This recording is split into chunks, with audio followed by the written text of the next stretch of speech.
Okay, good afternoon, everybody. We are here for the session on uh, small pupils, more than what meets the eye. So, our first speaker is going to be Dr. Tityal, and he doesn't need any introduction. And he is one of the best persons to probably speak on non-device options. He's so skilled and he has full control over his surgery. And when you see him doing the IA with the phaco probe, you know how much control he has. So I'd invite Dr. Tityal, sir, to kindly start his presentation. Thank you, Subin, for involving me in this very interesting instruction course. And we have been together in so many other areas, and wonderful to have friends like you. Privilege, sir. Yes, you rightly said. Small pupil does give a lot of challenges to a surgeon on the table, and subsequently managing these patients in a post-op period also. No financial disclosure from my side. Looking into small pupil management, I think it starts right from a pre-operative time, because you have to optimize your pre-op dilatation, and adding NSAIDs makes a lot of difference for these patients with a small pupil. So you can have a pharmacological agents or intraoperative techniques to manage these small pupil. That is what I'm going to cover today. Rest, the important part, will be covered by subsequently by Subin and other people. So this is, we recently did a comparative study to look into a use of NSAID, especially bromfenac 0.09%, a single dose, which has come now in the market, and comparing that to a double dose. We did a Equus analysis for these one and or two daily dose for these patients, and we knew that both the single dose and double twice a day dosing was effective to prevent intra-op meiosis happening in these patients, and the pain in a post-op period was well controlled. So we knew that NSAID does work, but single dose bromfenac is also wonderful in such case. Sometimes you look into intracameral solution because you need to inject something to dilate pupil and maintain the dilatation throughout your surgery. You can combine phenylephrine with lidocaine in this combination, or you have a simple intracameral epinephrine or epitrate, which also gives a good dilatation if you add into the BSS bottle, which is 500 ml. So one in 1000 the standard dilution for epinephrine, which can be 0.5 cc in a 500 bottle, which is a very insignificant to cause any complication to endothelial damage or subsequently you will damage to other CME happening in these patients. Sometimes you can look into other areas. You can have combination of injecting intracamerally directly a lidocaine preservative free 0.75% alone, or in combination with epinephrine. And nowadays you can add even a tropicamide also with a new combination which has come. High molecular weight viscoelastic is definitely helpful in most cases. I'll just show you one video. This is, I call it a flutter sign, which gives an assessment of how floppy the pupil may be. So this is around 5 millimeter dilatation, which is sufficient for a phaco procedure here. So all side port and main port, no aqueous leak, therefore no flutter in the pupil. Just see when I go with my cannula with the viscoelastic. So that is the time where you can have, just see here, that will tell you what type of pupil we're going to face here. See this flutter. So this pupil is not rigid. So you require some sort of intracameral medication to make it a rigid pupil so that it maintains your rigidity throughout the surgery. So under the viscoelastic cover, I'll inject epitrate 1 in 1000, just little bit, and see how beautifully pupil dilates. And this will be maintained throughout the surgery. So this flutter tells you how much will be the floppiness. If you have a floppy iris like IFS, then the floppiness will be so much that pupil, the iris comes towards the wound area, and thus tells you how floppy it is. In those cases, you may require devices to maintain your intraocular procedure. So this is one patient. The pupil is around 2.5 millimeter here. And you can see this is a totally unedited video, which will be finished in time, I believe. I made the side port, and the pupil is absolutely stable. This indicates this pupil is may not be floppy at all, despite having a small pupil. The floppiness doesn't go with the pupillary size on the table. The floppiness comes subsequently when we intervene. You can see now I'm injecting a viscoelastic. There will be no flutter in the pupil here. So this is a reasonably rigid pupil, and this is a viscoelastic dilatation of pupil. So it comes to around 3.54 millimeter, which is sufficient to deal with your routine surgery. So I'll be doing a rhexis of around 4 millimeter plus size in this case. The routine side port rhexis here, going from center to periphery, and make sure your viscoelastic doesn't leak out. That is very, very important. And flatten the capsule as possible. Be little towards the edge of pupil, which is around 4 millimeter. If going little beyond the pupil, will be around 4.5 millimeter rhexis. The rotation and ease of flap going will make yourself confident that your rhexis is not going to periphery. And always tear circumferentially and pull towards the center, as you saw towards the end. That completes the rhexis here. All small pupil, because you are not seeing the rhexis margin comfortably, your hydro procedure may be little difficult. So that, but again, you have to try to do a good hydrodissection so that nucleus gets free. So I'm doing a hydrodissection here from two sides, and that will make sure the pupil should be not damaged at this stage, that the pupil constricts to almost small. But in the beginning, I saw this was a little rigid pupil, that nothing will happen to the pupil here. So I have around 2.5 millimeter pupil. This viscoelastic will again enlarge the pupillary size a little bit. So using a high viscosity viscoelastic is very, very important. A little bit of soft shell technique makes things easier for you, and you can do a good phaco without damaging the endothelium in such cases. I'll go with the parameter, which is basic for me, around 55 IOP. Now I have gone back to 45 IOP now. Moderate aspiration flow and vacuum for this patient. Around 300 will be my vacuum, and 34 or around 40 is my aspiration flow. I'll remove all the free cortex over the nucleus here. Then subsequently manage the nucleus by doing a chop. So that is important to have a slightly deeper bulk being picked up so that you can have a good chop here. All difficult cases like a small pupil, direct choppings can be difficult sometimes. So I'll make a little bit of a shallow trench so that I can hold good here. Then chop. You can see the chop is quite effective here. Because the hydro procedure was not complete, you can see rotation is difficult. What to do at that stage? Make a small chop, take out this pie of nucleus. This will make sure you have more space for a nucleus to be tilted or rotated. You can see now I'll try this particular part here. If that is rotating or not, it's still not rotating comfortably. I'll take one more pie from here. So this is a trick for all those cases where you don't have a good hydro procedure, where nucleus is not rotating. This is how you manage comfortably in a difficult situation like a small pupil. Once I have removed half of a nucleus, maybe the fluid has seeped in, and you have an internal hydrodelineation happening in these cases. The nucleus can be rotated or sculpted, catapulted towards a central area. Now you can see, you can rotate the nucleus here. That is how you manage cases without having a good, comfortable hydrodelineation or hydrodissection. So this is how comfortably I have done a phacoemulsification, completing the last piece of phaco here. Subsequently, epicortex will be difficult in all these cases where hydrodissection are not complete and a small pupil. There, I think IA or a bimanual IA will be very effective to manage such cases. The last piece has been taken away. Then I'll use IA for removing this cortex. Make sure you don't touch the pupillary margin, otherwise pupil will constrict. See the greatness of this pupil. It remained constantly same size right from the beginning of procedure towards end of procedure.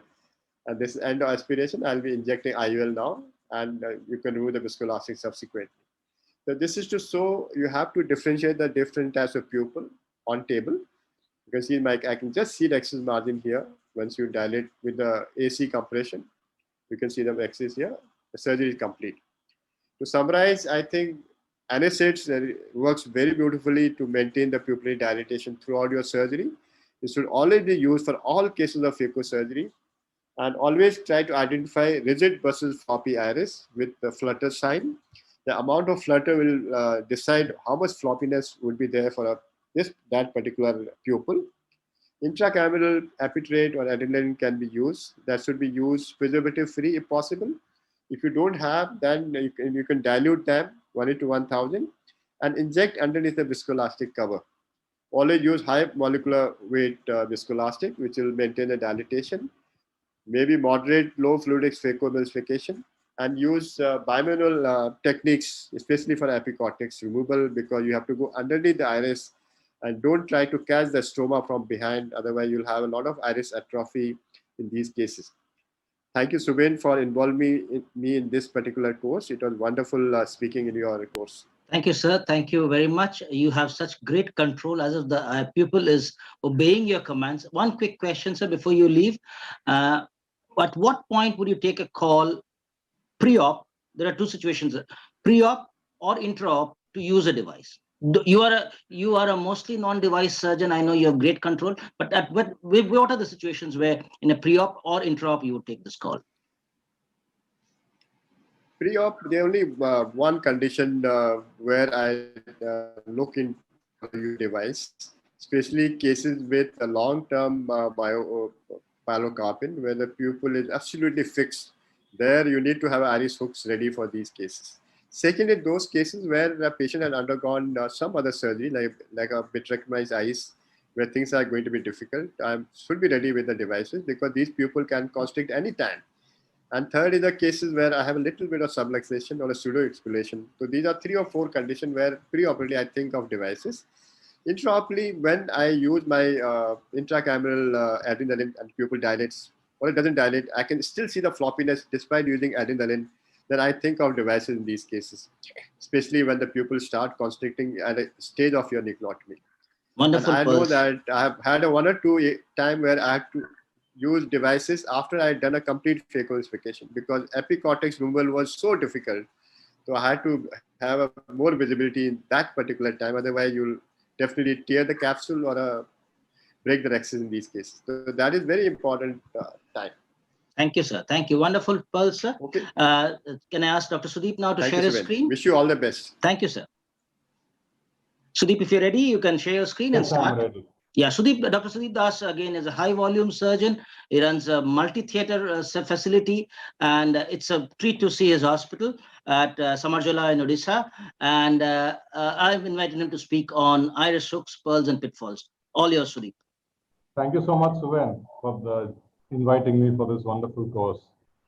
So I'll start with the advantages of iris hooks, and the biggest advantage is that it's extremely cheap. And especially in a center like mine, which has a lot of free patients, it doesn't hurt us to even use it for them. And there's a very short learning curve compared to other devices. It's pretty easy, but that doesn't mean that you don't need practice. It can be used in eyes with shallow ACs, which can be a problem in some of the other intraocular devices like the Mulligan ring, and can be shifted from the pupil to the rhexis margin in case you find that the lens is slightly subluxated. That's a huge advantage. And of course, all of us use it a few times. We can clean it and ETO it. The problems with iris hooks is that you often see sphincter tears, and the pupil looks a little irregular post-operatively. Most patients are not bothered by it, but we are bothered by it. And in atrophic irises, it can cause a very large tears. Also, careful about how you insert it, because you can tear the anterior capsule in shallow ACs, like in phacomorphic glaucomas. It's difficult to use in the presence of small palpebral apertures because the shaft keeps getting pushed into the eye again. And the best thing to do is just cut the hook beyond the silicone bung so the lids don't touch it anymore. The iris tends to be lifted up by the hook, so orientation goes a little bit. And this can be reduced by creating incisions posterior to the limbus. So actually, I go a little scleral for all these to reduce the anterior movement of the iris. And applying a hook posterior to the phaco wound, I use a diamond or a rhomboid combo, but sometimes you can use 5 hooks to prevent the iris from coming in front of your phaco tip. So this is again a surgery which I happened to do a few days back. trap had already been done elsewhere, and it was a free patient. So actually, he hadn't paid for a phaco. Normally, we would do an SICS, but there's no way I'll do an SICS in this case. So you see, I'm making all the wounds at once without having put in viscoelastic either. So my side ports, my all the entries for the iris hooks are all done. And this wound is just in front of one of the entries.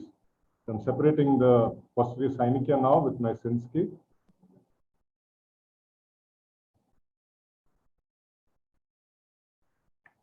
Then I know that this iris is going to come down. It's going to be fairly floppy if I don't insert the hooks. So as you can see, these are ETO hooks you can make out because they're slightly more open than the normal hooks. The other ones, the hook part will be a little smaller. It won't be this open.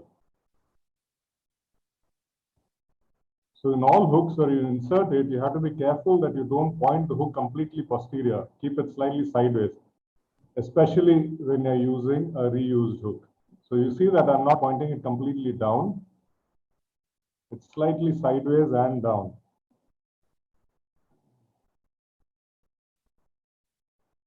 And insert it turn by turn, one after the other. And I haven't really expanded the pupil fully. It's just slightly bigger than what it already was. I just don't want it to come down. And I've forgotten to make one side port. So make the side port and then continue with the surgery. The surgery, there's really nothing much. Once the hooks are there, it becomes pretty easy. And then the IOL goes in.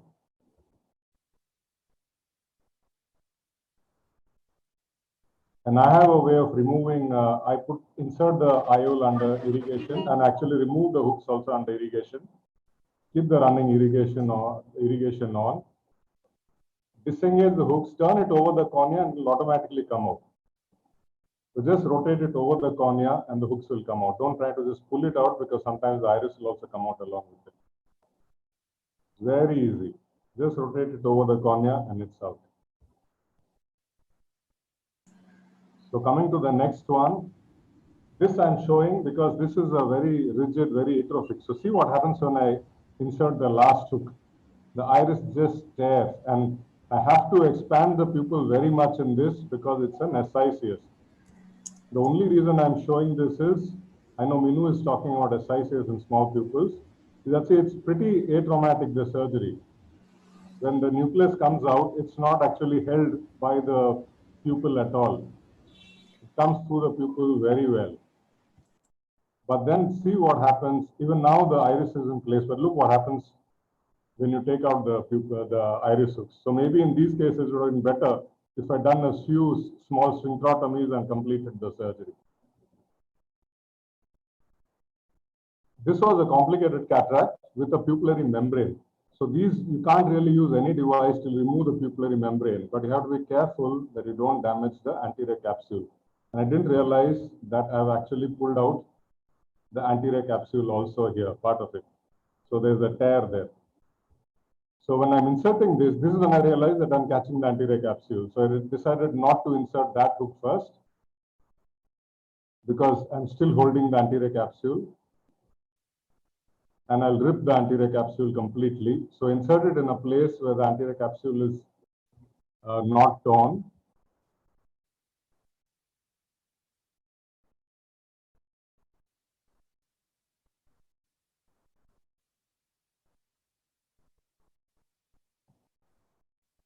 So you can see the intact anterior capsule on this side.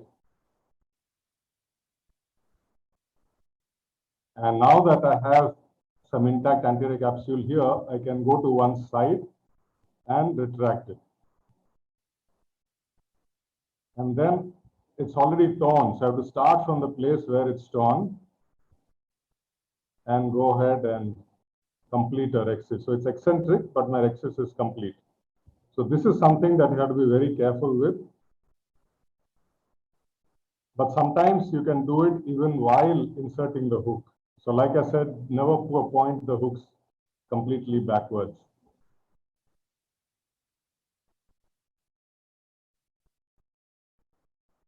Coming to the next one, this I'm showing as to how I basically make the opening. So this is my side port, first wound, this is for the hooks, second wound, this is the third wound for the hooks again, fourth, fifth is again for the side port,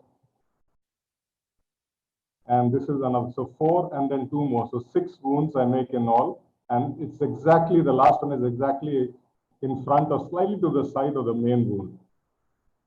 And while removing it, just watch the motion, disengage it from the iris, turn the hook upwards, and just rotate it over the cornea, and it's out.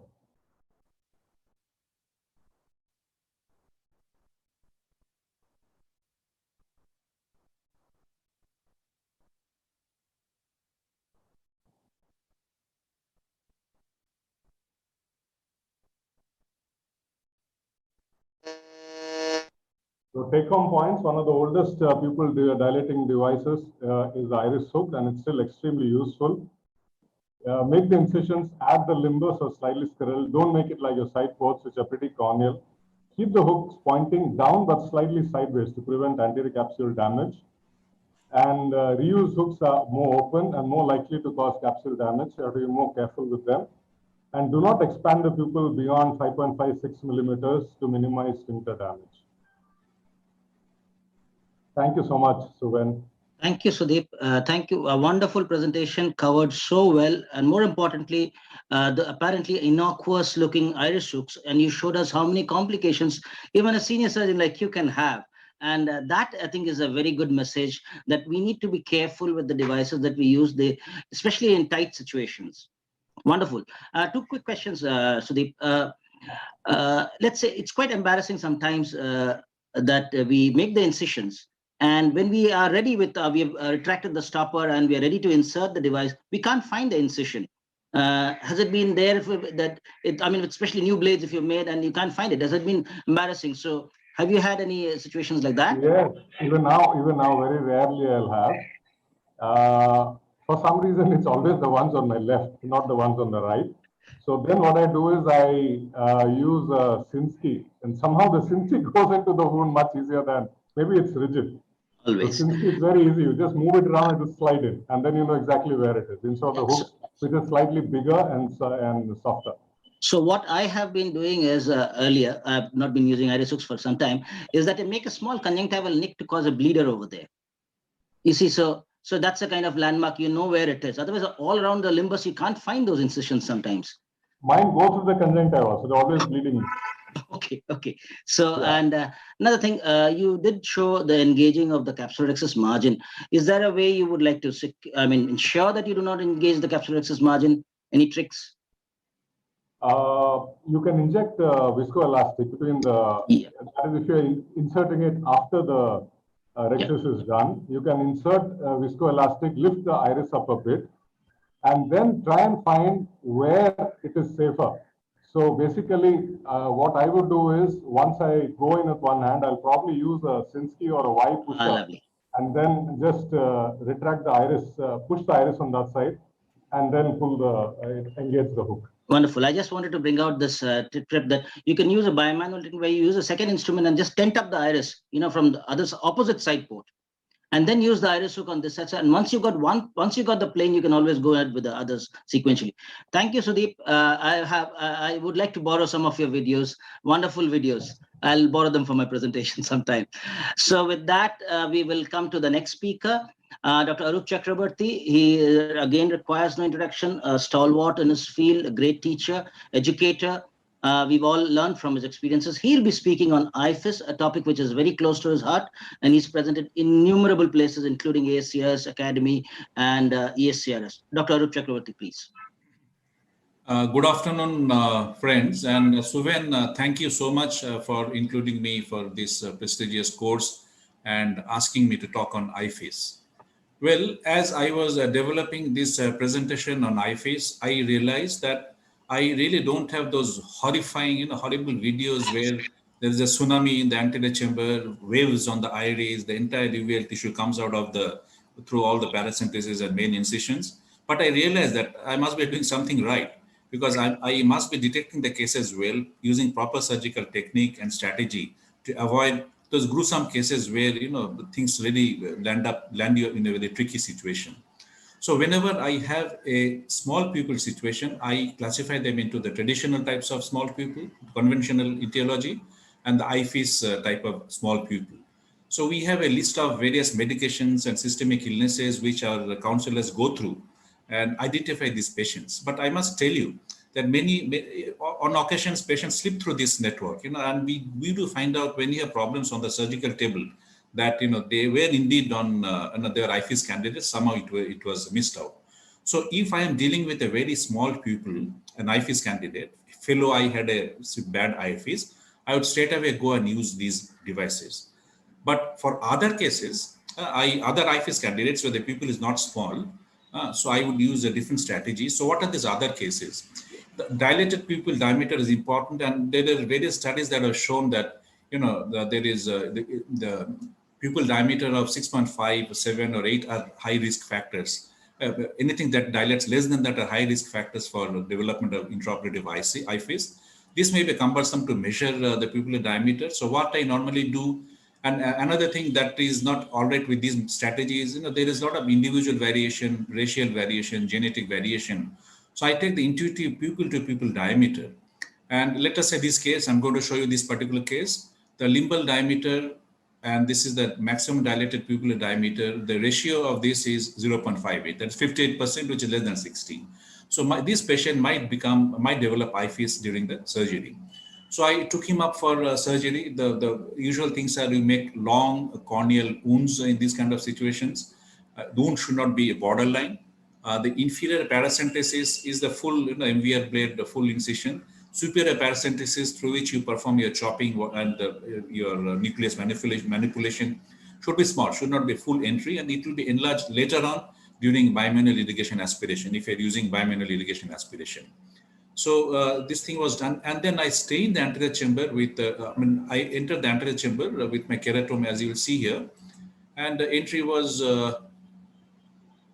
it is a good, normal ordinary tunnel, long tunnel. It is nothing, it's not borderline. And after the incision was made, then I stained the anterior capsule with trypan blue dye, and the pupil starts coming down. It has already come down. So I used viscomydriasis. Some viscomydriasis also works for you to get a good rhexis, as you see here. And once you get a good rhexis, and subsequently, even if you land up in trouble, things may become still okay, manageable.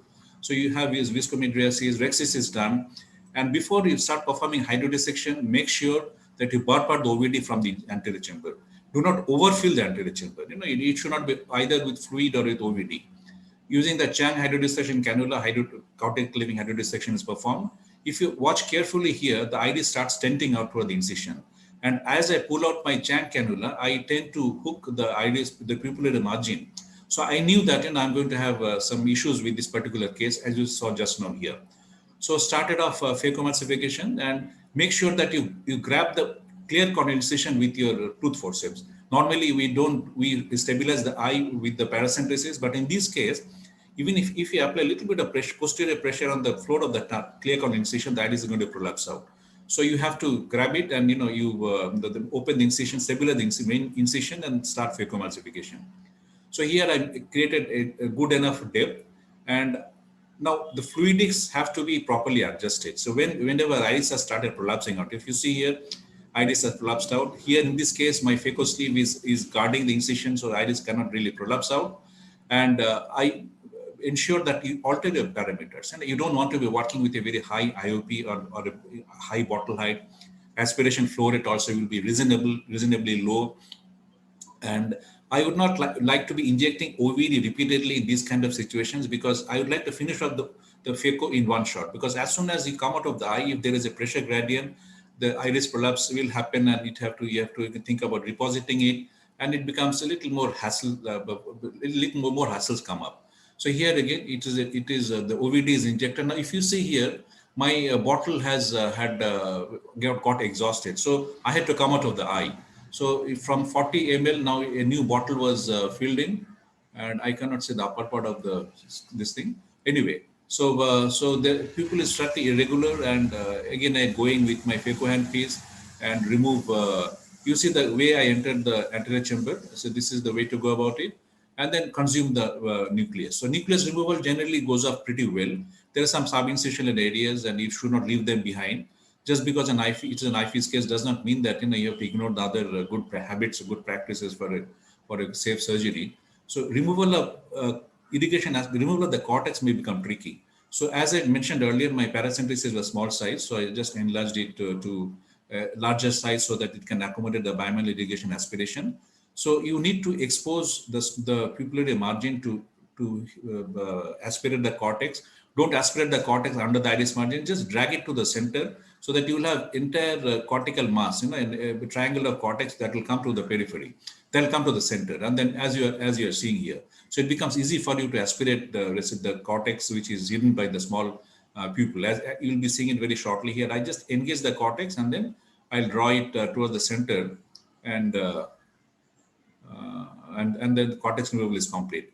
But then after, as you see here, now after the cortex is removed, this is IL implantation. Again, I'm not over pressurizing not too much of OVD is injected in the anterior chamber for reasons I've already mentioned. Now here something goes wrong. I'm using a hydrophilic acrylic single piece lens, and AC is slightly shallow, and I want to avoid the iris. And in the process, I just lost the orientation in which the lens was going into the bag, and it got flipped. Fortunately for me, it is a hydrophilic acrylic lens, which is an equi-biconvex lens, and it is a 0-degree angulation. So as far as IL bar calculation is concerned, it is not. I'll still be able to hit the target refraction.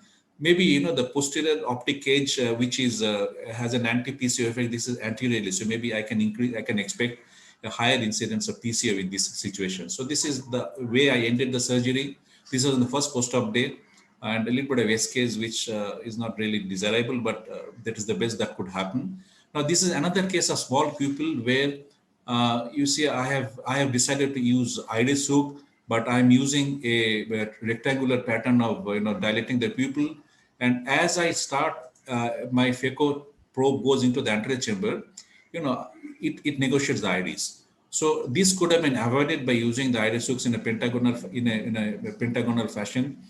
I am not depositing the iris from the main incision. I'm coming from the side port to deposit the iris. So initially, I thought that maybe my incision was short and I'm small size, so I having difficulty negotiating the phaco tip through that. I enlarged it, but then still the iris started prolapsing out. So finally, I created another paracentesis, another opening behind, and put in an iris hook through this. So the pupillary margin, which was prolapsing through the main incision, was hooked out of harm's way, as you see here, and safe phacoemulsification was performed. There's nothing further in the video. So this is how I ended the surgery, and the patient did extremely well. So friends, in a mild to moderate IFES cases, you need to have a pharmacological approach towards management of the pupil in terms of whether you want to use atropine eye drops preoperatively or intracameral mydriatics. And I don't use them generally, but wound construction has to be properly done. Hydrodissection should be more gentle and slower, lower parameters, and appropriate OVD strategy. And in severe cases, or when it's very small pupil situations, I will be using mechanical devices. So thank you so much for your kind attention. Thank you, Dr. Arup. Wonderful pearls. I think you clearly highlighted that the idea of having surgeons like Dr. Tityal and Dr. Arup over here is that to suggest that, yes, it's possible to do without devices and you can hold on, but you should know when to take that call. Senior surgeons with a lot of experience can take that call pretty late, but maybe younger surgeons would like to be safer. So that decision, and some wonderful, I think I love to see the fact that you showed that when the iris is prolapsing to the main incision, you can use a side port incision to reposit the iris rather than going to the main incision and traumatize that iris time and again. Thank you very much, Dr. Arup. Thank you. Anybody else in the panel would like to ask Dr. Arup another question, because he's going to leave for another course that is going on parallelly. Only one question, Dr. Arupda. Yes, Dr. Ayan. Are you not in favor of using rings? See, I have used all the rings, and BHEX is one of my favorites. However, I still prefer to use iris hooks in these kind of situations, because I feel the iris prolapse incidence is much lower if you have used iris hooks for IFES cases. See, rings will give you good dilatation, but it does nothing to the peripheral iris, which is mid-peripheral iris, which is prolapsing out. On the other hand, iris hooks, the pupillary margin is stretched a little bit. Iris anatomy is changed a little bit, and the topography, I would say. And iris prolapse incidence has become less if you have used the pentagonal approach. But I'm sure there are many surgeons who would prefer to use a ring. Thank you. Thank you. Thank you, Dr. Arup. We'll go on to the next presentation, which happens to be mine. And before I start my presentation, I'll make a small announcement. I will have to leave sometime towards the end for a course, Dr. Arup's course on IOL calculations. So my running mate, Dr. Minu, is here. He always does me the favor of taking care in my absence. So Dr. Minu will take over whenever I leave. So let me start by my presentation on BHEX Pupil Expander, the tips and tricks. I have a financial interest in the BHEX, and I do acknowledge the contribution of Dr. Deepak and Dr. Michael Henry. Now, we had a survey in 2020, last lockdown, and we found out that the BHEX, of course, this was among the persons who responded. It's not important to see the numbers, but yes, BHEX was being used in a significant number of patients. Now, what we wanted to find out was a good number of patients were happy, but there were a significant number who were unhappy. So we needed to find out why were these patients unhappy. So what instruments did the unhappy users use? The happy users used the 23 gauge forceps, whereas the unhappy users used the Sinskey hook. Now, what did the happy users do otherwise? They stretched the rigid pupil, whereas the unhappy users didn't stretch the pupil, couldn't assess rigidity of the pupil, and there was could not even some of them didn't respond. So I would like to emphasize those points in my presentation.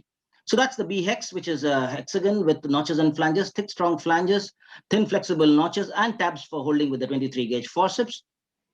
That's the 23 gauge forceps. It's ergonomically designed so that the squeeze handle is in a plane perpendicular to the jaws, which open. So that makes it, and go for the original one if you can. So where do we inject viscoelastic and how much? So if we inject viscoelastic and anterior to the iris, what we're doing is basically pushing the iris against the lens, and which is counterproductive to our cause because it's going to leave no space for our devices, whether we're using iris hooks or otherwise. So the best would be to use the viscoelastic under the pupil margin so that we can lift it off and create space for the device. And a little bit of anterior bowing of the iris helps us. Now, let's look at the steps, basic steps. Visco under the iris, step 1. This is a video by Dr. Deepak Magur. It's been a teaching video for many people. And then we place the BHEX on the iris, and then we start tucking the flanges. So there goes the first flange under the iris, pupil margin rather, and then the second alternate flange. Remember, these are marked with the holes, and that's more to identify the alternate flanges than anything else. And the tab also is helpful for holding. You could hold at the tip of the forceps. That gives you more advantage as far as negotiating those flanges is concerned. Sorry.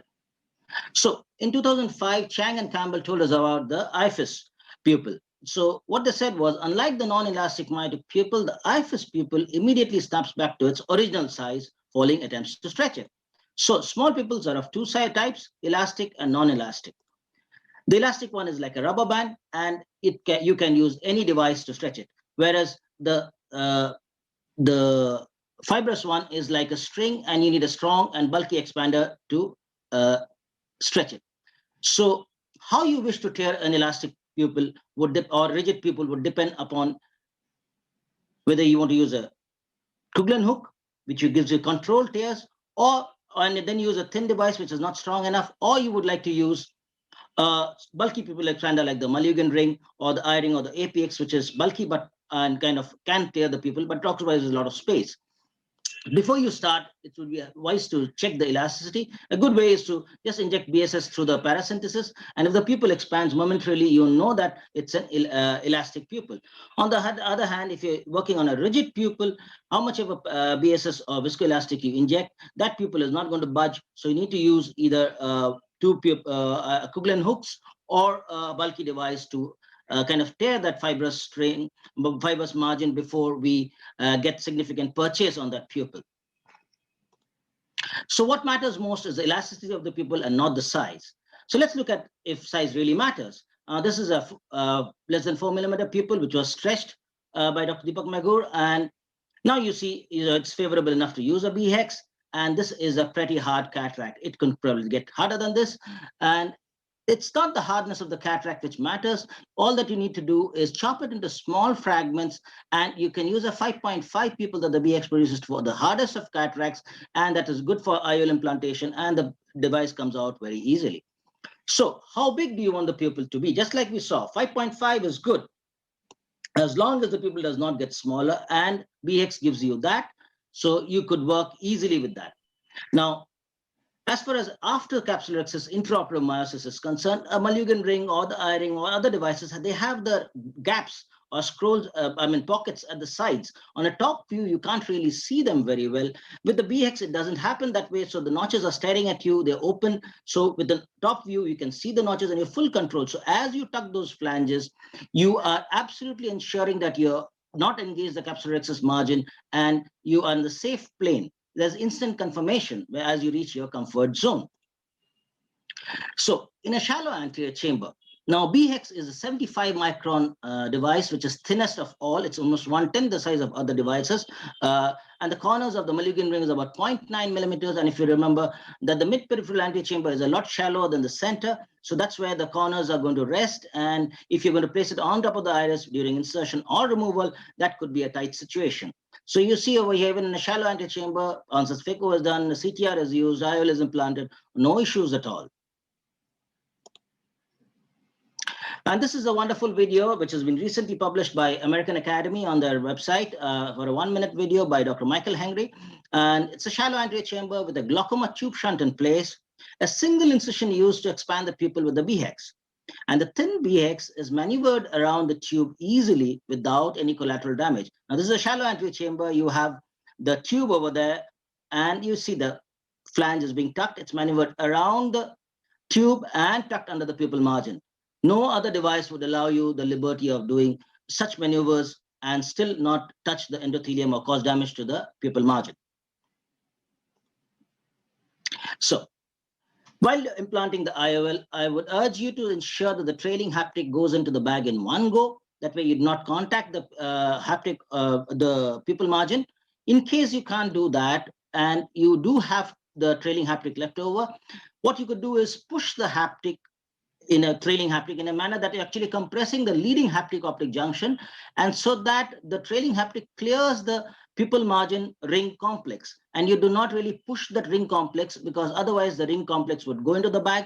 If you have a situation like that, you can cut that ring and take it out, but it does get a little messy. So you don't want to push the ring into the bag.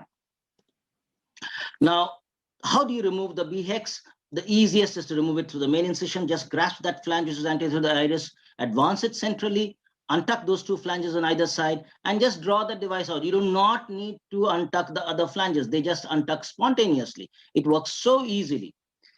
And this is, of course, the biggest blessing of BHEX. You can remove it through a 1 millimeter incision, works very well in IFIS and shallow anterior chamber. No other device in the history of ophthalmology can do that, apart from iris hooks. No ring can do that.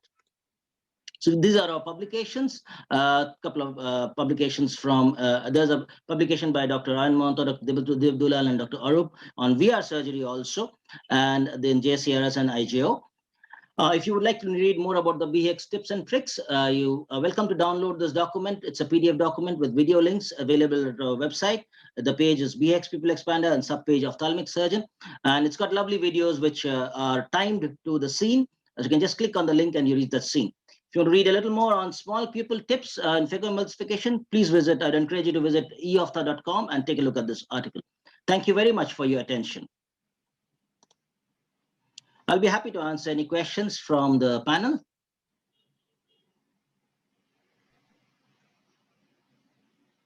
I finished before time. I think that's a rare event in my presentations. One comment, actually, I would, if anyone is still not using the forceps, I would advise them to use the forceps, because in the days when you use Sinskey hooks, I'd actually torn the capsule trying to insert it. Yeah, I myself actually, going back a little to the history, Sudeep, thank you for bringing that out. Actually, I was concerned about the cost of forceps, and the initial surgeons who tried the device. Actually, I had sent a handmade Sinski, which I had to actually polish, rub on my own under the microscope. It was 0.18 millimeters in height. And actually, I myself ripped the capsule in one of the cases. And thereafter, we immediately withdrew. It had just gone for trials to some surgeons. And I withdrew that. And then we said, OK, we will have to go with the forceps. We tried to bring down the cost of the forceps, and that's worked well. I am trying a different technique of removing the ring recently. Yeah. I'm just using a Kuglen hook to engage one of the what do you call it, notches. I just simply pull out, and it comes out to the side port. Yes, it does. It does. But our country, I do agree with you. That's a good way of doing it. In our country, where we deal with kitna deti hai, lots of surgeons reuse the ring, and in that process, there is a possibility. So I do not recommend reusing the ring at all. I do not. I personally don't reuse it. Yes, I do not recommend, because it does alter the mechanical properties. And if it's not in a single plane and the mechanical properties are altered, you will not get the desired results. Okay, so if we do not have any other questions. Yeah, so can you just tell us in which cases you will not use it at all? Oh yeah, wonderful, wonderful. Yeah, there are situations. See, if I'm having intraoperative meiosis and it's a tight situation, I might not go in, and it's shallow anterior chamber, let's say.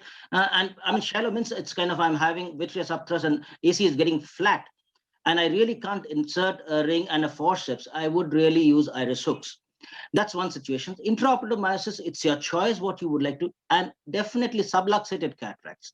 Subluxated cataracts, small pupil, I will use iris hooks because I want asymmetric dilatation. I want a few clock hours to be more towards the limbus, the pupil to be retracted, which you cannot really achieve with the expander. You can move it around like a picture frame, but not in a subluxated cataract. You need much more freedom. Thank you, Minu, for bringing that out. Yeah, so if you have no other questions, we'll go on to the next speaker, who is Ayan Mohanto. Yeah, Dr. Ayan Mohanto, I'd invite you to share your screen. He's an excellent surgeon. He's one of been there was with the initial trials, and he's given me excellent tips, which has led to improvisation in the device. Thank you, Dr. Ayan, for joining this course. Please. Thank you, Shubhendra, for giving me this opportunity. Is my slide visible? Hello. Yes, sir. Yes, sir. Yes, you're visible and you're audible also. Thank you so much. So I'll be talking on pseudoexfoliation and small pupil. So coming to some basic theory, poor dilatation is due to the sphincter muscle with atrophy of the pigment epithelium and stroma in case of pseudoexfoliation. The assessment of pupil size should be done preoperatively in order to adopt appropriate surgical measures. And NSAIDs, as Dr. TTL has already mentioned, it will maintain the maximum achievable pupil dilatation during surgery. So viscometrias is one of the tricks. You inject viscoelastic inside the eye, and it's going to take care of the pupil, at least 1 or 2 millimeter dilatation. But do not overinflate the anterior chamber in case of pseudoexfoliation, as it might cause further damage to the zonules. Use of rings, CTR, hooks has to be done as and when required. Initiation of capsulorhexis, sometimes if there is excessive zonular laxity, you can start with a bent 26 gauge needle, make a large capsulorhexis of at least 5.5, which simplifies the extraction of nuclear pieces from the capsular bag, or else it might pull the zonules and the bag might, the zonules might get torn at that particular area. So proper corticocapsular cleavage has to be done, making cortical removal easier and safer by reducing traction on the lens zonules. So that's a very important step. So choice of IOL should be 1 piece or 3 piece. But recently in all my pseudoexfoliation cases, I'm placing a CTR with a 3-piece multi-piece lens in the sulcus. So coming to one of the videos, as you can see, there is a pseudoexfoliation of moderately dilated pupil. I'm starting with my incision. See, a cohesive viscoelastic is injected next to dispersive, which causes a slight amount of viscomydriasis. And while doing the capsulorhexis, you'll be able to understand the degree of zonular laxity. If it is lax, then you might have capsular hooks or rings.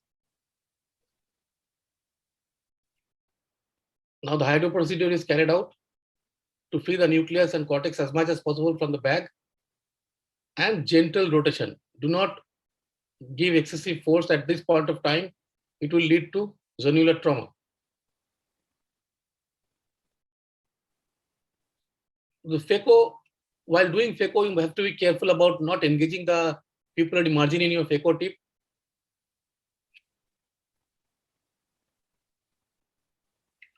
And normally, the pupillary dilation is usually maintained. As these are not floppy iris, the pupillary dilation is usually maintained till the end of the surgery. See here, you can see the phacoemulsification is getting completed. And the pupil size is almost the same as I started. So cortical aspiration, again, you have to be very careful. Do not pull excessively. If you notice some kind of laxity over here, put a CTR inside and then try to aspirate the cortex. So as that not much of zonular laxity was noticed in this particular case, I decided to put a single piece lens in the back.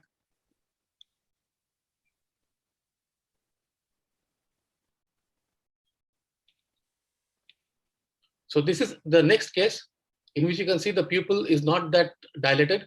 It is at almost 3 to 4 millimeter. So, and there's quite a lot of pseudoexfoliation material in the anterior lens capsule. So I tried viscomydriasis, but it didn't help. The pupil is remaining as it is. So what I decided next is I put a Malugin ring over here.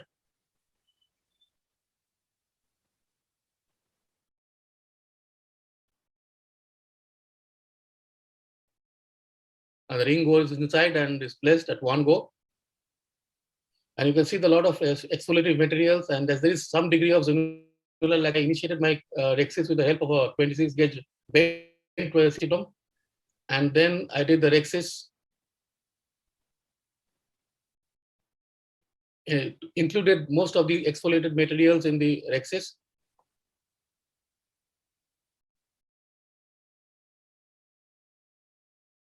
Then the hydro procedure and the nuclear rotation.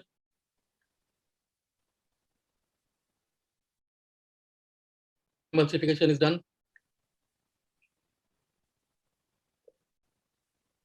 And since there was some degree of zonular laxity, I decided to put a CTR. This is an old video, but nowadays in this particular, these sort of cases, I always put a multi-piece lens in the sulcus.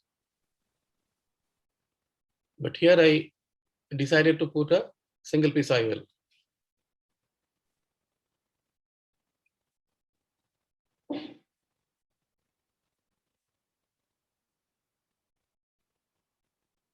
And then disengage the Malugin ring.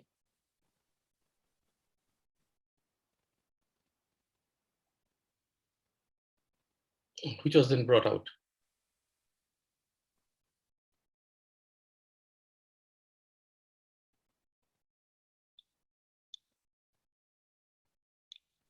On to my next case. In this particular case, it was a pseudo-exfoliation case which I had operated. The cataract was taken out. Cortical matter was aspirated. A CTR was in place. And now I'm putting a multi-piece lens inside and slowly guiding the haptic in the sulcus. So this is my routine practice in pseudo-exfoliation these days. I put a CTR in and then put a multi-piece in the sulcus and go for op.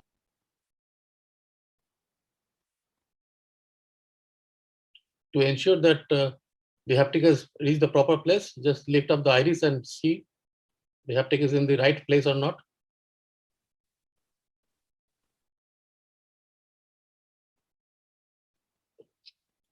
Thank you so much.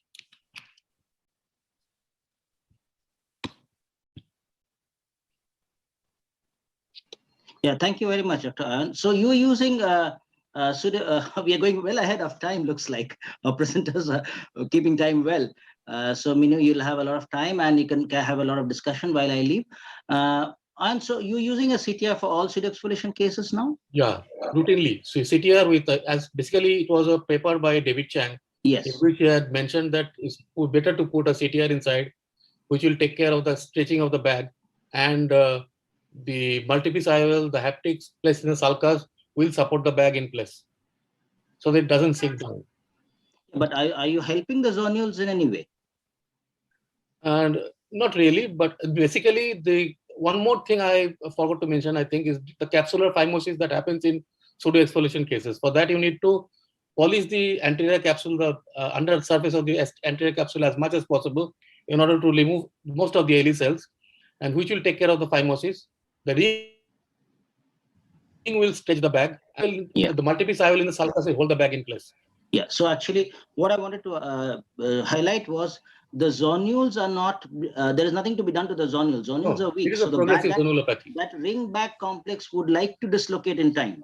So what is holding it is the sulcus placed IOL with the optic capture is holding the ring back complex in place, so that whenever the capsules, the zonules choose to give way, the sulcus IOL will kind of take over. We are hoping and praying that will happen. We'll know long-term results after some time. Yeah. Any other questions by panelists? And in some of these pseudoexfoliations, these rings will again help if you have a wobbly IOL bag complex. Yes. Yes. And fix them with sutures. The ring can help as a holding. Yes.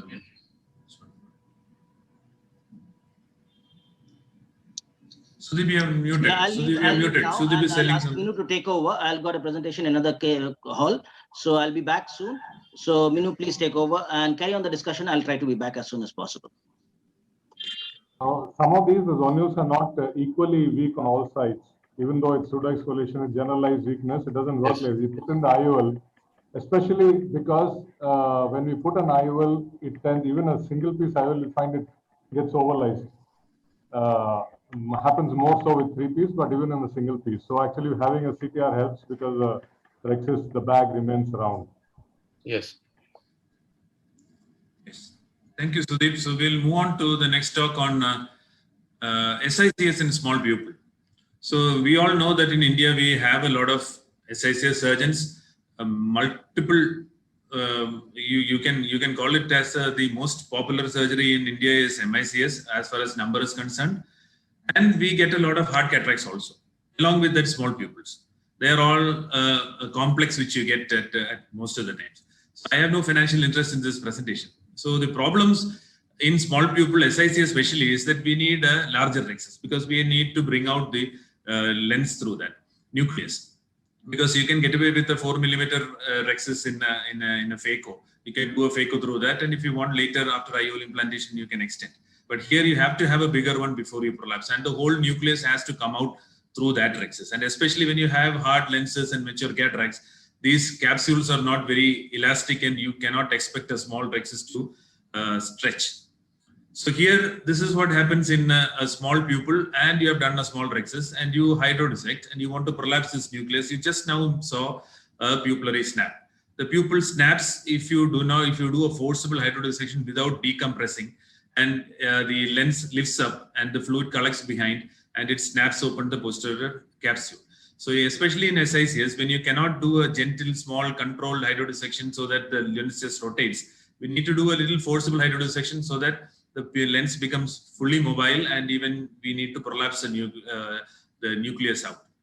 So the adequate rhexis for a nucleus is what is required in an SICS. So here we managed to take out the nucleus. Sometimes it drops just like that, but then because it came out, you'll see that there was a definite posterior capsule rupture once I extend the pupil with the hooks, and then do a vitrectomy and complete. Here is one case where I would say that we would like to stretch the pupil and make sure that the pupil is amenable to your dilating devices. Either you use hooks or rings. It's better you stretch the pupil a little bit so that the sphincters are slightly loose, and small sphincter tears have already happened. So here, if you place the hooks later, this is not going to tear like what you saw in Sudeep's video. So if you have a rigid pupils like this, And if they are stretchable, if you stretch, they will make it irregular, give you slightly larger but loose sphincter so that it can be managed later. So here is one case. It is a 4 millimeter pupil, very, very huge nucleus. So here, without stretching devices, if you want to make it a larger axis, definitely larger axis, you have to make it go towards the periphery. So if you notice, now I am holding under the flap and try to do 2 or 3 strokes like that. Then it goes out. Now my strokes are towards the center. So then they come back in. And after that, I again direct my direction of pull towards the periphery. Especially if you hold underneath, just at the fold and even underneath the fold, you can do it bigger. So once that is done, I go through the cortex. So retract the pupil, retract the rhexis margin, and hook on the equator and bring out one pole. So one pole comes out. So the rhexis has been adequate, but the pupil is still not adequate. The nucleus is so huge that one side dilates and the other side constricts. So that the nucleus gets caught within the pupil, and that is how the lens is stuck within the pupil now. So now I put in cohesive viscoelastic, stretch the pupil well, and then hook onto the nucleus very well with the tip of the Sinskey going into the nucleus and then rotate. See, now the whole 9 millimeter new lens is coming out through the pupil. So pupil is going to get stretched in these kind of cases, and you're going to get sphincter tears. So here I would like to show one case. Here the nucleus is hard, but it is thin. We would see that the chamber is not so deep. I have done an SICS wound. So my first incision is subincisional. So, and all my incisions are close to the limbus, if you notice. So here the pupil is stretched and the iris is almost in the same plane as the iris. There is no crowding of the anterior chamber. So if you go more corneal, you get more crowding. So here we need, in SICS, we need chamber volume. So here I can do a 6 millimeter clean 6 millimeter or even slightly bigger rhexis. That is what is required now. So with or without hydrodissection, you can prolapse this nucleus. This lens is almost fully nucleus. So once you rotate here, because the iris has been stretched in its plane, its own plane, there is a lot of space in the anterior chamber, and the whole nucleus I am able to prolapse into the anterior chamber. So I put viscoat again on top of the lens and push the lens away from the incision and visco behind the nucleus, and I deliver the nucleus. Make sure that you see the distal part of your vectis, because these kind of black nuclei you may not see, and you can even engage the iris and pull on the iris. So here I take out the hooks now. See, the pupil has been stretched, but that is not irregular looking. See, if you notice, it is not at all irregular looking. So this is how we can gently try to pull and slowly engage the hooks and slowly pull, so that they do not, if one hook you engage and then pull it full towards the angle, then the next one will cause the sphincter to tear very drastically. And here, if you notice, this is a harder cataract, thicker nucleus, and the chamber is shallower. Again, a limbal paracentesis. And I make a rhomboid one. So here again, you need to stain the capsule and make 6 millimeter minimum or 6.5 millimeter for this kind of huge hard nuclei. And then soft cataracts, you don't need to stretch it this much.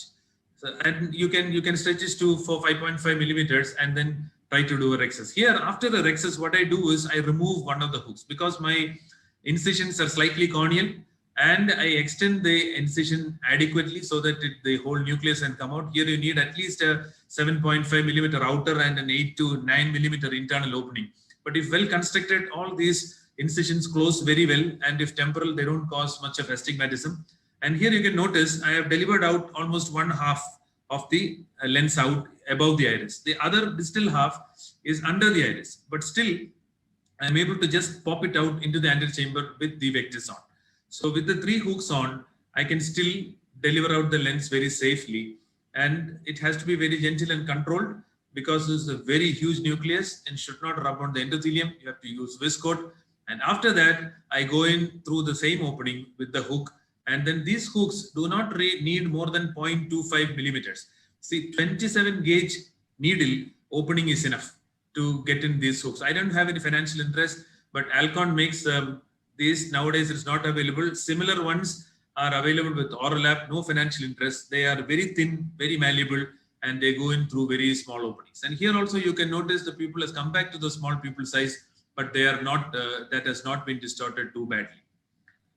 So another case, this is the last one. This is a hypermature cataract. So the nucleus is going to be hard, but not as thick as we have in black cataracts. So here your rexes need not be that very huge, but so I can still be 6 millimeters because they are not elastic ones. So if the nucleus has to come out, it has to come out smoothly through this rexes. It has to be according to the hardness. Now, after I prolapse 1/4 of the nucleus, I release the hooks. This is another way. See, you can, according to the size and the hardness of the nucleus, we can do it either way without releasing. With releasing one, I have released 3 now.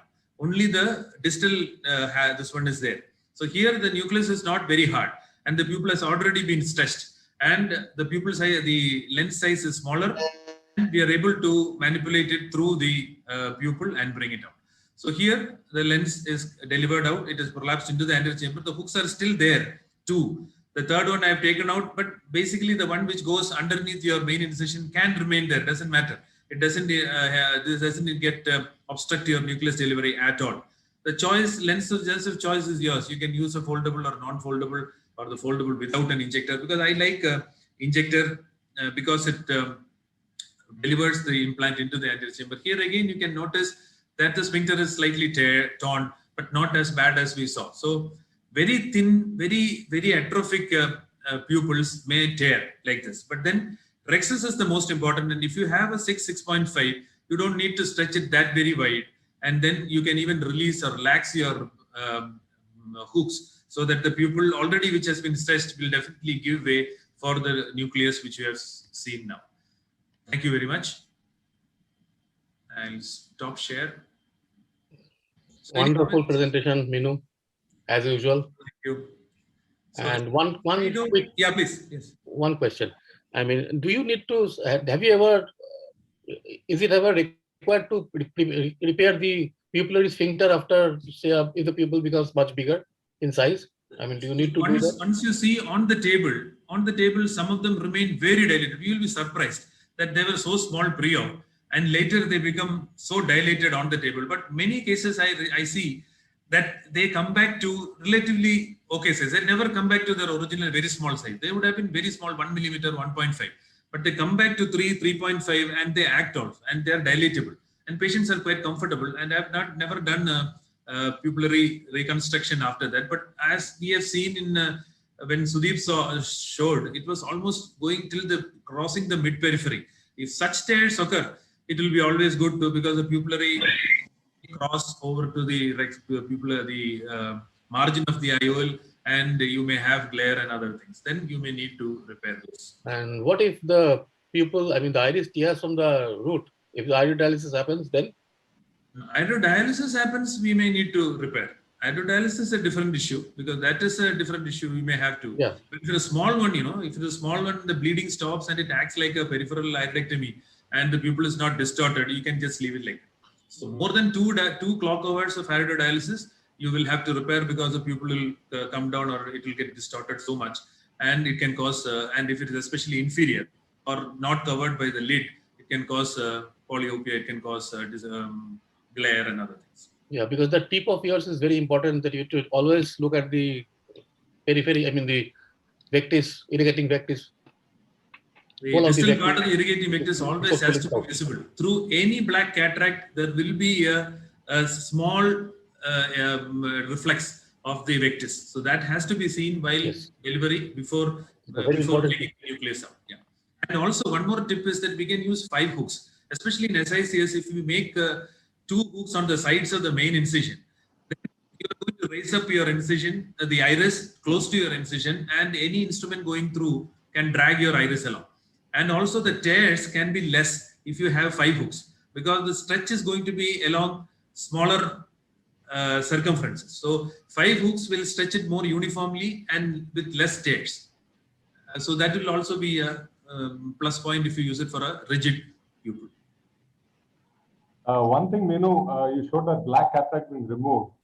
So with the vectors, yes, we see that we are not engaging the distal iris. But sometimes actually the peripheral iris gets dragged below the vectis and gets pulled out. The whole iris gets pulled out. So that how do you avoid that? From where? From where? The whole iris from Basically, it's a very big bulky nucleus, and then if you haven't used hooks and all that, the pupil is a little small. The iris under the wound actually somehow gets dragged, and then if you're watching, you'll see the distal iris, the 6 o'clock iris getting pulled, and then you stop. But other people may not realize that. So the subincisional iris, when how does it come into the incision? That is when the incision leaks before you bring the nucleus into the section. So when you go inside, there should not be any hesitation. And before going inside with the vectis, there has to be visco, especially high molecular weight viscoelastic, pushing down the iris subincisionally. It has to have a lot of space there. And once you go in, there should not be hesitation and trying to watch where the vectis goes. All this time, so what happens is the visco keeps coming out. Once the visco from above the iris comes out, next is the iris waiting there. So if there is space, and if you try to push down on the incision, the iris is going to come in. So you will never see that. You will be focusing on your vectis and the distal part and all those. And before the nucleus comes into the section, if iris has already come in, then you will pulverize the iris within the incision between the lens and your lower part of your incision and the nucleus. And then it gets damaged badly and it becomes D-shaped and messy looking it becomes. Wonderful points. Minu, I rarely get to see your presentation because invariably you're covering for me and I'm in another hall. So I'll have to see your presentation separately. And a wonderful comment, Sudeep, actually, yes, we do look at the incision most of the time when we're doing SICS because that's where all our, we are bothered about the iris prolapse over there. And you're not really bothered about what's happening to the 6 o'clock pupil or iris. And that's when we end up making a mess. In SICS, I did not tell anything about the use of rings. I have never used rings in SICS, but if you want to just do a large rhexis, you don't want hooks on, and if they're going to stretch, and if you know that with the stretch pupilloplasty and the hooks, the ring on, you can do a 6 millimeter rhexis and the lens is less than the grade 2, then you can always remove your the ring and then do a hydroprolapse and prolapse the nucleus if it is smaller than grade 3. Other than more than grade 3, it will not come out through any ring, and so no ring on while prolapsing out the nucleus. Absolutely agree with you. There is only one video by Dr. Pradeep Mahanto on the YouTube, and it's there on our website. I would if you want to use a ring, you will have to remove it irrespective of the nucleus size. Even if it's a soft nucleus, you will have to remove the ring before you deliver the nucleus. So the ring will come into play if you want to have a nice cosmetically round pupil and to see the capsulorhexis. You're making a large capsulorhexis, so you move it around like a picture frame and complete your capsulorhexis. Go take out the ring before the nucleus delivery and again put the ring for your cortical cleanup. And that's a lot of effort. If you want to do that, you are welcome, but definitely you cannot keep the ring in place while you are delivering the nucleus. It would kind of come off. It would just easily disengage. Because the overall diameter. And putting the ring in and out so many times might lead to capsular injury also. We didn't get you. Can you just come again? Putting the ring again once you are taken out and again you are reinserting it. While doing that, you might injure the rhexis margin.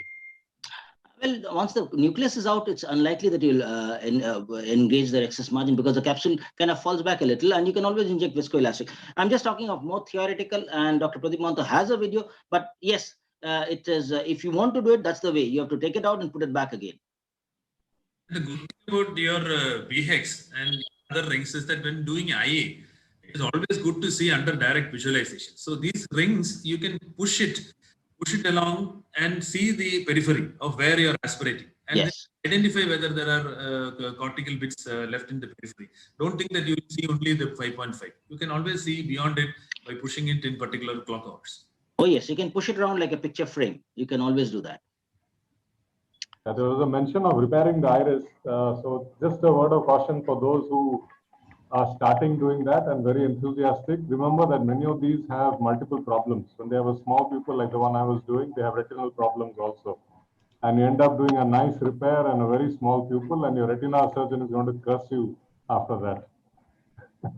Yeah, actually, before we used to use rings and hooks, Sudeep, it was my practice, because I was a retinal surgeon at one point in time. I've hung up my boots for almost 6 or 7 years now. So I used to actually deliberately do sphincterotomies for the small pupils. I could use iris hooks, I could use anything, either do a good stretch or sphincterotomies to make sure that the pupil remains well, because these guys are going to come back to me for PRP. Exactly, because a lot of these 2 millimeter pupils, they end up with a 5 millimeter pupil, and I'm happy with it because they have retina problems and he can see comfortably through a 5 millimeter rather than a 2 or It's a welcome distortion. Yeah. And these people anyway have retina problem. They're not going to have that acuity which you expect in normal people. Oh, you see, even if for a, let's say, a diabetic who's been there for a long time and has early retinopathy, you would like to see good visibility. Whatever investigation you want to do, you want dilatation. So you wouldn't mind actually damaging the sphincter a little bit and keep it, let's say, about 3.54, so a little bit of mydriatic, and you can get a reasonable people to do investigations and treatment, whatever it is. Yeah. Any other questions or suggestions? We have time. We are well ahead of.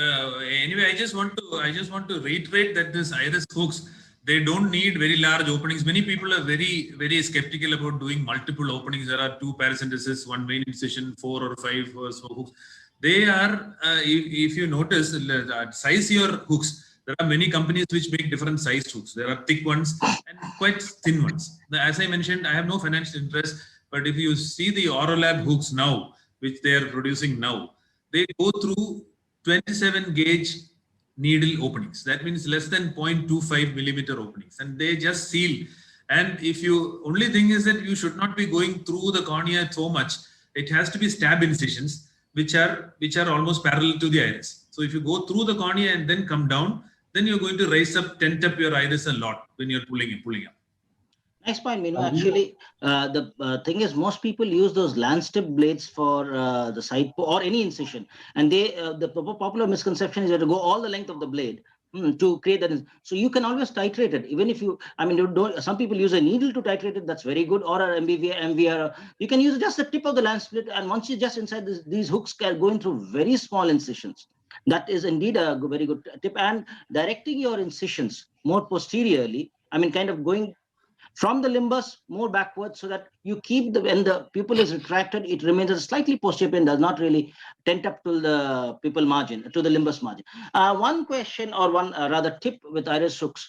Have you guys ever faced a situation where, it's a deep set eye and your iris hooks are coming in the way of your surgery? You can't rotate the eye here and there. It's getting stuck on the drape or the speculum. What would you do in a situation like that? I think Sudeep mentioned You cut the hook. Yes, good. So you've already dealt with that. The hook. Problem is removing it. So what you do is remove the bung and remove the hook from inside the eye. Yes. So you just leave a little bit of stump and you can remove that silicone stopper. Correct. Absolutely. So one more point which about the limbus entry. In SICS, we don't have a problem even if you poke through the conjunctival attachment and go through the limbus, because there is no fluidics, much of fluid outflow happening. But in phaco, if you cut through the conjunctiva and then go in, either you have to cut down a little more, or if you make just an opening like that, it will leak through. Sometimes it will leak through that, and if there is leak, it will go into the subconjunctival space and balloon up, and you will have everything around your limbus. So otherwise, you should give a relaxing nick there so that you can get the fluid coming out. Absolutely. Shubhendra, with your kind permission, I'm taking leave. Oh yes, thank you, Anand. Thank you for being here. We finished well on time. We'll still carry on with the discussion. Any more points, Sudeep? Yeah, but we should see, there is no financial interest. I know you have financial interest, but then BHEX rings, which have to be available for everybody in India, they're quite reasonably priced. And so if you can inform people how in the website, is there all facility to purchase these kind of these hooks? The ring. Yeah. No, the website. Yes, of course, the website does. We had a online shop also for the time being. We've kind of suspended it for various technical reasons. But yes, the easiest way is to get to me on my number, and I can really help, because these are now, through the pandemic, actually, we went into direct selling. through management devices. So if you just send me a message, and the numbers are there on the website, and if you can just send me a WhatsApp, I'll take care of it thereafter. We have tried to constantly try to bring the cost down. That's why we're kind of providing. It's very difficult. Like you said, we cannot be absolutely non-commercial. I mean, every talk will have a commercial aspect, because ultimately we all talk of money at the end of the day, and we want to save money for the patient. So it already adds to the cost. So we cannot be saintly and say no, I cannot discuss money. So it is academics, and some part is commercial always. So we have been trying to bring down the cost. We do offer more better costs on volume purchases. We did bring on when you come to costs, the 23 gauge forceps before the BX forceps came. Any 23 gauge forceps was costing around 12 to 14,000. So what happened was, I wanted to bring down the costs of these forceps. Nationally, it was selling at 12 to 14K for a titanium forceps. So we had to kind of struggle with my distributors and tell them. So they kind of acted funny, and they said, no, we cannot, we get this thing, that thing. I said, okay, then we will go into selling. And that's when they got the prices down all over the country. And now BX forceps is universally available. And in fact, all 23 gauge instruments have come down to almost that 7K level. And I have the privilege of having a pair of golden forceps, which Suven was very kind to send me. I have a pair of BX, which are golden forceps. Golden in color. One thing I wanted to ask you, Suven, like in a phacomorstic glaucoma where I'm inserting a BX, I mean, something which the lens is intumescent, I still have a little bit of problem because I'm worried that I will damage the capsule. I was just wondering whether I can make a little nick and aspirate some of it. Yes. Inject viscoelastic. I never tried it, and then inject the viscoelastic. The BX. Can I do that? Yes, of course you can. What you can in fact do is, to be absolutely safe, is proceed as if it is a normal depth anterior chamber. Okay. You make your nick and you decompress and make a mini capsular excess. Okay. Make a mini capsular excess. So you have the capsular excess margin is now strong. Now you can do all your manipulations. Your AC also flattens once you've aspirated the liquefied cortex. Your AC kind of becomes deeper, and you have a lot more room, and you're in a comfort. If you leave it just as a nick, it could probably extend. So making a mini capsular excess would probably serve you better. That's great. Wonderful idea. Yeah. Any more tips, Minu? What kind of when you are stretching the pupil before introducing, but that's a very important point which has to go. Don't try to manipulate with a 1.5 or even 2 millimeter pupil and we struggle with this one. So anyway, if you stretch, there is going to be some stretch on this on the sphincter. So don't stretch it from one limbus to the other. You don't have to stretch. You have to stretch maybe 5 millimeters to maybe 5.5, 6. And after 2-3 stretches, it will be very free, and you will be finding it very easy to apply the ring onto the. So what would you say? What viscoelastic should you use while stretching and also with the ring?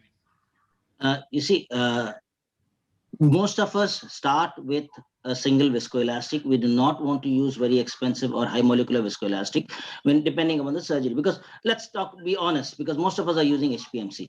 So you can stretch with HPMC because you're using the 2 side ports. The AC is going to be well formed. Okay, like you said, the multi-directional stretch and keeping the stretch to about 5 millimeters. And like you rightly said, that you are going to stretch any which way you want. That is a rigid string that is going to break.